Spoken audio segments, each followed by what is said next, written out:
YouTube, and welcome back, campaigners. This is Campaign Terrain. I am your host, Cross, and today I'm going to stop our house from looking quite so lonely. We're going to build a courtyard to go around it in a couple of different styles, including an entire base to fit on, for it to fit on. So stick around. We're going to jump right into it, get this as short as possible. I'll see you after the bump. Thanks for coming.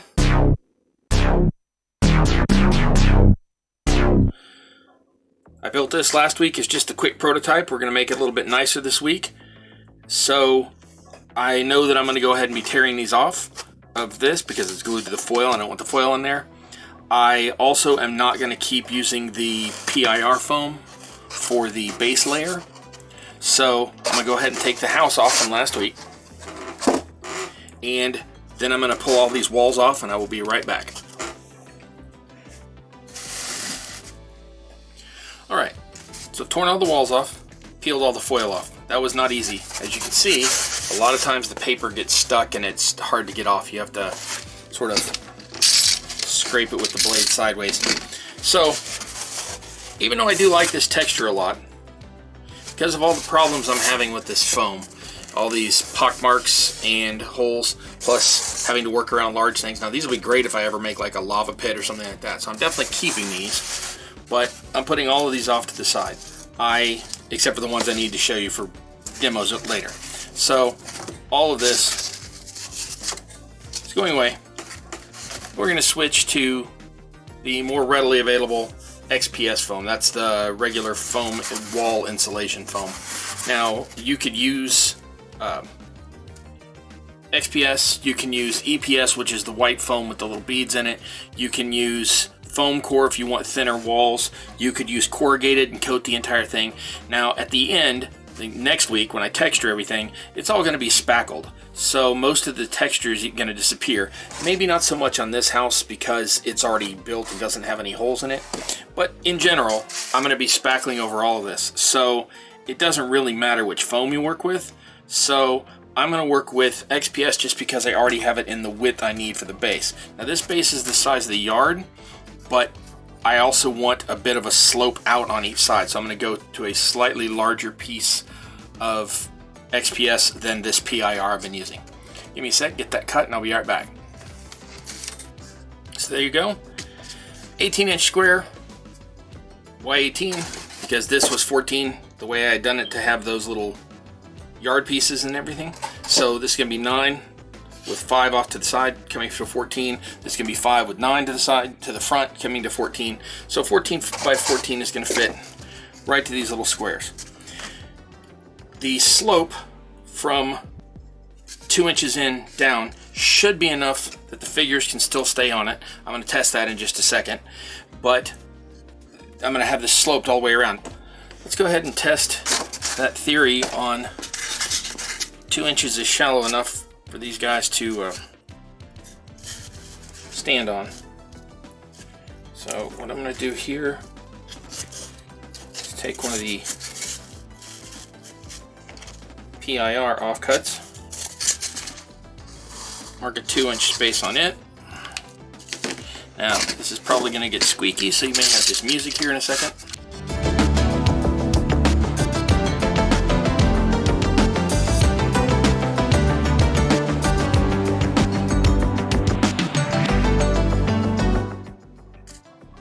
As you can see, the figures can stand on that with no problem at all.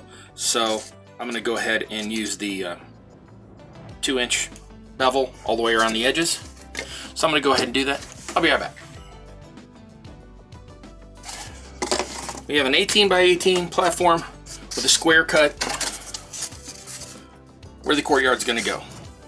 So I'm going to set that to the side for now, and we're going to work on the courtyard walls.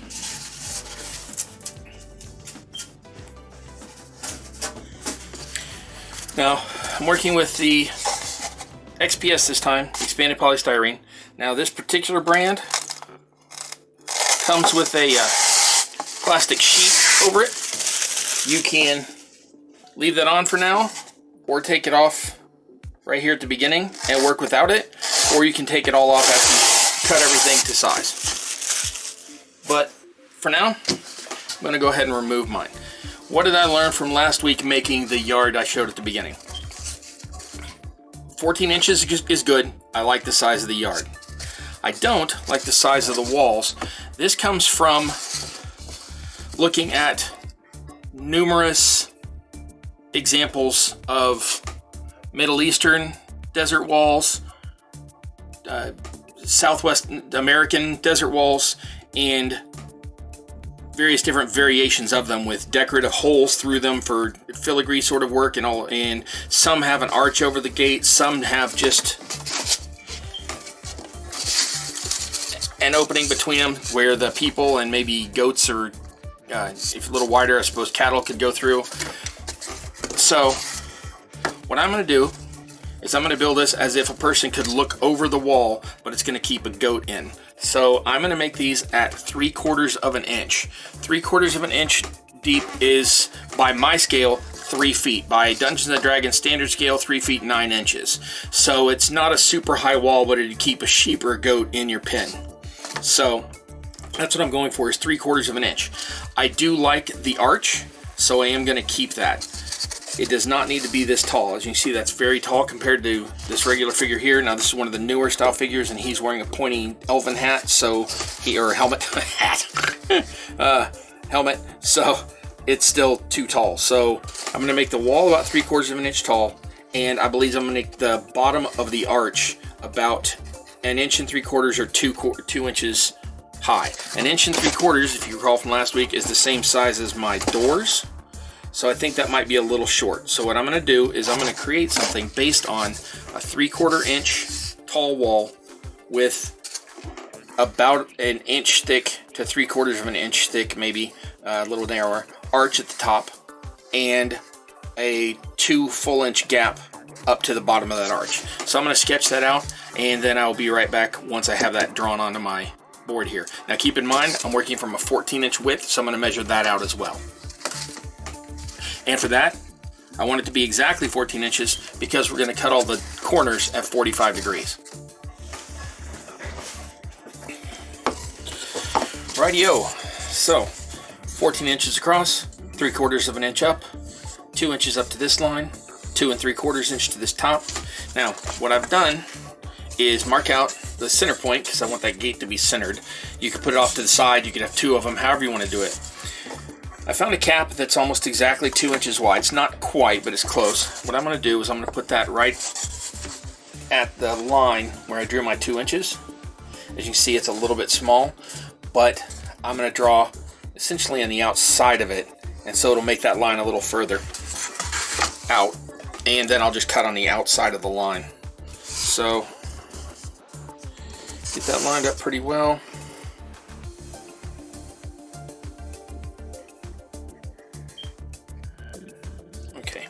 Now, the other part is, when this arch comes off of here, it's going to need to come across. I'm going to make a curve here as well, so that it makes a nice gentle join right here. I'm not going to just have it come straight down and stop. So, same cap. Now, this is 3/4 of an inch, so I want to mark 3/4 out on each side.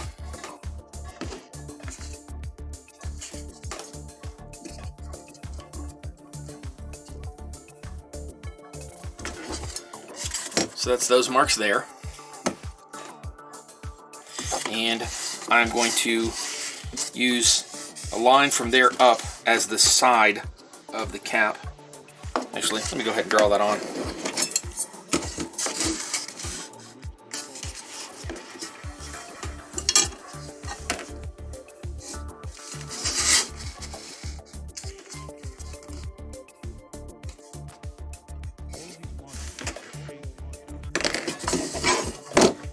Okay, and now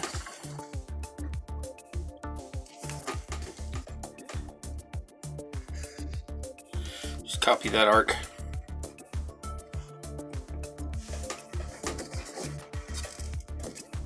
Like that.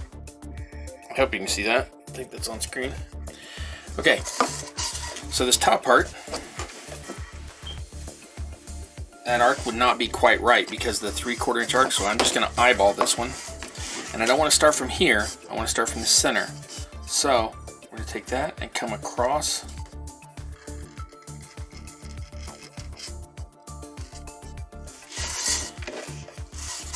And what I'm going to do is I'm going to cut 1/2 of this out, and I'm going to flip it over and use it on the other side to get the exact same angle. So I'm going to go ahead and do that for you on camera, but I'm going to speed that up. There should be a little bit of music coming for you.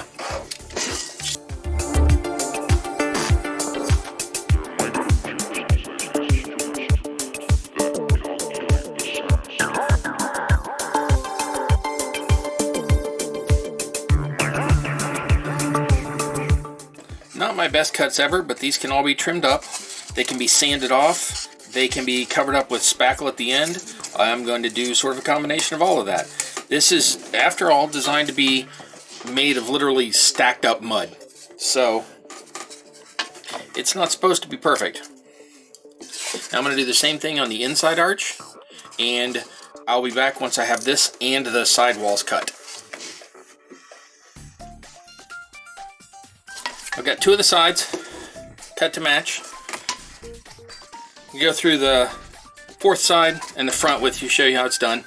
Now remember, these are just slightly over a 1/2 inch thick, but they're 3/4 of an inch tall. So you want to make sure you're aligning it the right way. You want to cut from top to bottom or bottom to top. And you want to make sure that the ends both angle the same direction. You don't want this one going in and this one going out. You want them both coming toward the center corners. So let me show you how I did that 3 different ways. One, I've got a 45-degree square, or I guess a square wouldn't be 45, but I've got a 45-degree jig here. I can put that right to the end and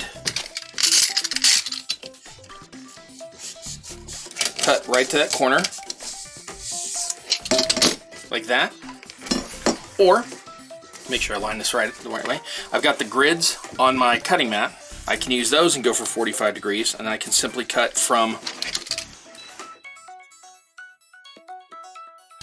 one corner of a square to another corner of the square and get the same angle. Or you can also use something like a protractor or compass to get the same thing. And so you could sit that at 45 degrees and use it to cut the same thing.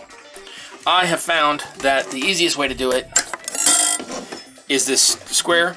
These are like $8 at my local not big boy hardware store. I've got one that's less expensive, and but they're not expensive. So you get one of those,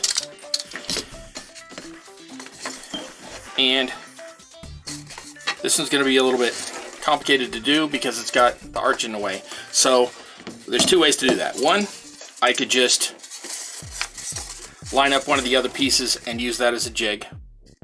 Or I can put it to, I don't know if you can see this, but I can put it to the edge of the table and then use this to cut it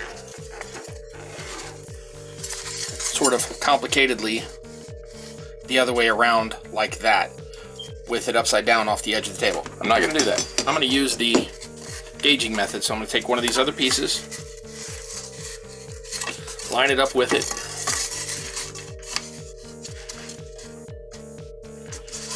match up the ends on both ends, and then just follow that same line down, just like that. So now I am super right-handed, so I'm going to try to show you this, but there's no way I can cut this left-handed. Now you can see this line is right here. Let me get it lined up to the end there, and all I'm going to do is follow that same angle to take that cut off. Just that simple. Okay, now I'm going to glue all 4 of these together, and then I'll show you the next step. There's the reason I'm doing all 4 is I'm going to get the whole square first, and then we'll cut out the spaces for the house. So let me glue these together. It's going to be a simple thing with just the hot glue. Let me get that done. Be right back. Okay, I've got the entire courtyard laid out. Now if you wanted to leave it completely modular and just be able to use this yard for other things, you could do that, where you could have the house just sit in the yard like that, and that's fine. You can do that. That is not how I'm doing it. I specifically want my house to sit at that dimension so I can make certain other pieces fit in here, or so I can change other pieces on this corner if I ever want a different house. So what I'm going to do is I'm going to go ahead and cut that wall out, but I am going to keep it, and I will show you why in just a moment. So I want to take the house, line it up exactly in the corner, take the knife, cut that off. Again, other side.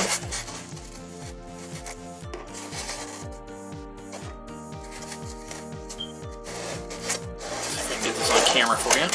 But you get the gist. I'm lining it up with the wall, the back wall, so that it comes to the right point on the side wall. And then go ahead and cut that off, but keep this. At this point, this is ready to attach to the ground, but trying to keep this modular, this is not going to be stuck onto the square that we cut earlier. So what I'm going to do is I'm going to take that piece and right where these sit on here, I'm going to create little rubble piles that fit right in the corner to hold these in place. Now, with the house, that would actually interfere with the wall of the house, because that little rubble pile would be inside the corner of the house and you have to sit on there. So there's going to have to be something on the outside of the house as well. So it's going to have a couple of small rubble piles here to hold it, and in the back, and I'll probably put one on each end. And those will, actually I won't on this end because I'm going to be putting those stairs there. So this will be able to sit in between those rubble piles, and at that point it won't move around. It'll stay right where it's going. So let me go ahead and get situated to where I'm ready to do that. I'm going to get a couple of pieces cut and ready, and I'll come back and I'll show you how those are cut, and then I'll have a sped up video of me lining this piece up and putting those in place. So give me just a second to get those little rubble starters built. You get these in place. I've pinned them along those same lines that we drew originally, and I'm going to hold the corners in with these little 90-degree corners that we cut off at 45 for the ends of the walls. So I have no idea how to describe the shape I'm about to make next. I'm sure there's some mathematical way to describe it, but what I do is I start from the single point edge, what was from the 90-degree angle, and I cut down at an angle to the two opposite corners, and that gives you a piece that gives you two pieces. One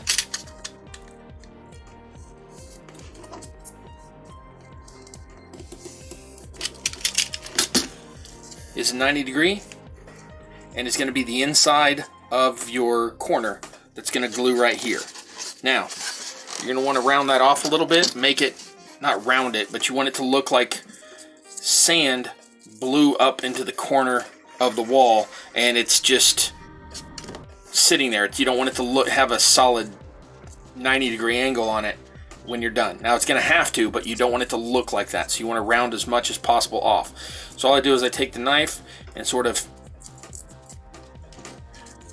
cut rip all those sharp edges off the outer side, what will eventually be the slope. And you can do that, I hope you can see this, by putting your finger on it and holding it in place like this, and then scraping the edge of the blade. Wow, there is no way to show you this. Scraping the edge of the blade along it to where it just gives it a more natural, less cut texture. Now, once you got that to where you like it, this will be fine for this one. You want to take the piece that's going to be your bottom, put your glue of choice. Now I use hot glue, it's quick and easy. Take that and place that into the corner right against where your wall is going to be, because you want it to sit right where the wall is to hold it in place.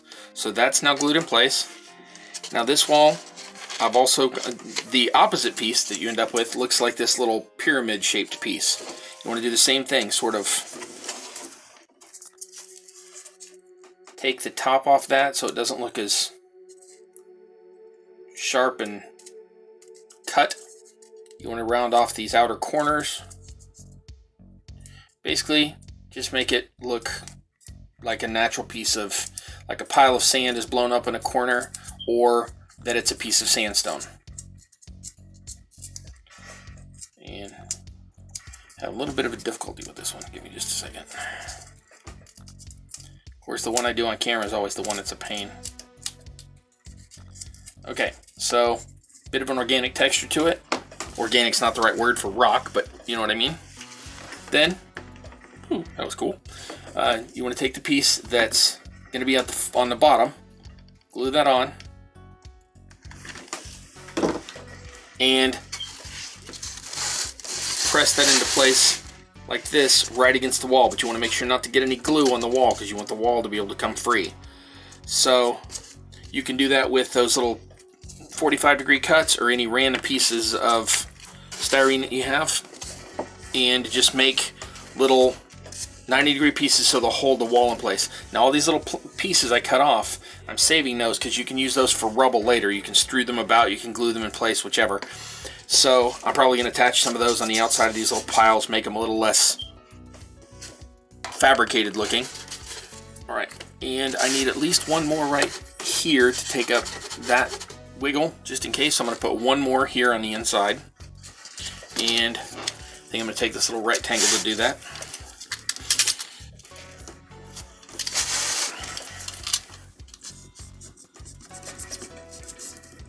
Not the knife for this.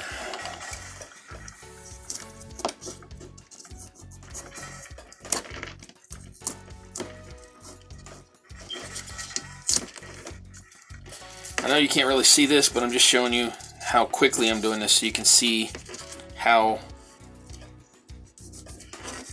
quick the process goes when I'm not actually talking to the camera about it.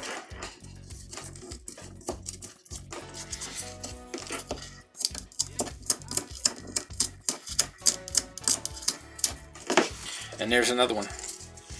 And I'm going to take that, and it's got this sort of broken off texture in the back where it didn't cut clean before, and that is even more helpful. Now it's basically a vertical face, but it's ripped up, which is good. I want to take this really smooth face and put it down, and I'm just going to plunk that sort of there along that wall. Alright. Save my little scraps. These are a little big for rubble, so I'm going to cut these into some smaller pieces.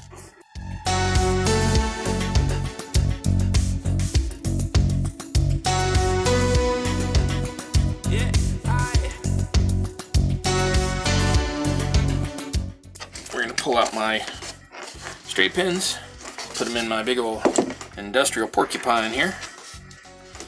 If you want to know how to make this, I do not have a video on it. It is super simple. It is just a piece of EVA foam stuck onto a floor sample with hot glue. But it works really, really well. It's my favorite pin cushion I've ever had. And I sew, and I have sewn for many years. And when I tell you this is my favorite pin cushion, I am speaking from experience.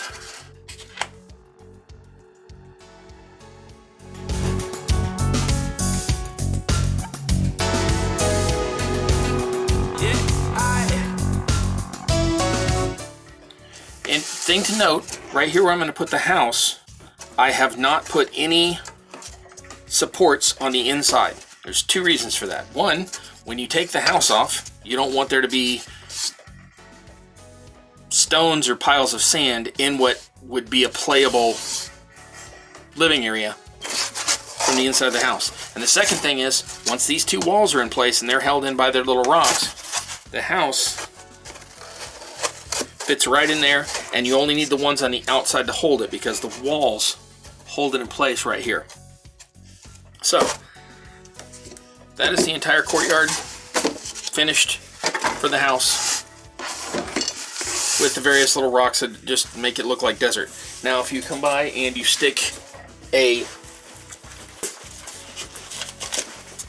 other terrain on it at a later date.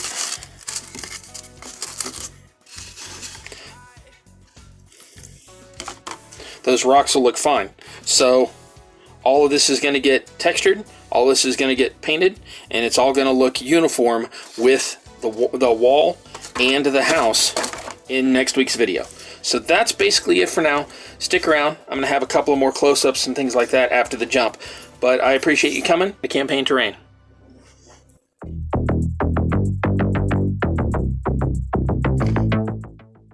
So there you go. Got a little courtyard to go around our little house on the prairie, or house in the desert, house on the dunes, however you want to look at that. Learned a bit about prototyping today. Learned stuff to do, learned stuff not to do. Learned how to keep everything square. Learned how, that you're going to have to position it so that it stays in one spot on the table. Made everything modular. Created a base to go with it. Learned how the pincushion works. Created some rubble we can use for some rocks. And that seems like it's about it. Oh wait, there's more. Remember I said I wasn't going to make a tall wall? I can't leave well enough alone. So I created a tall wall as well. This is just more to show you that your only limit is your creativity and your imagination. If you can think it, you can build it. If you want to learn how to build it, remember, like, share, and subscribe, and I'll see you next week. Please share. Bring all your friends. Next week I'll be texturing this and painting this and making it look like a finished, complete product. Both sets of walls, the house, and the floor. So come back then, and I look forward to seeing you. Once again, my name is Cross, and as ever, I'm your host here on Campaign Terrain. I love you, and until next time, I wish you luck in your campaign.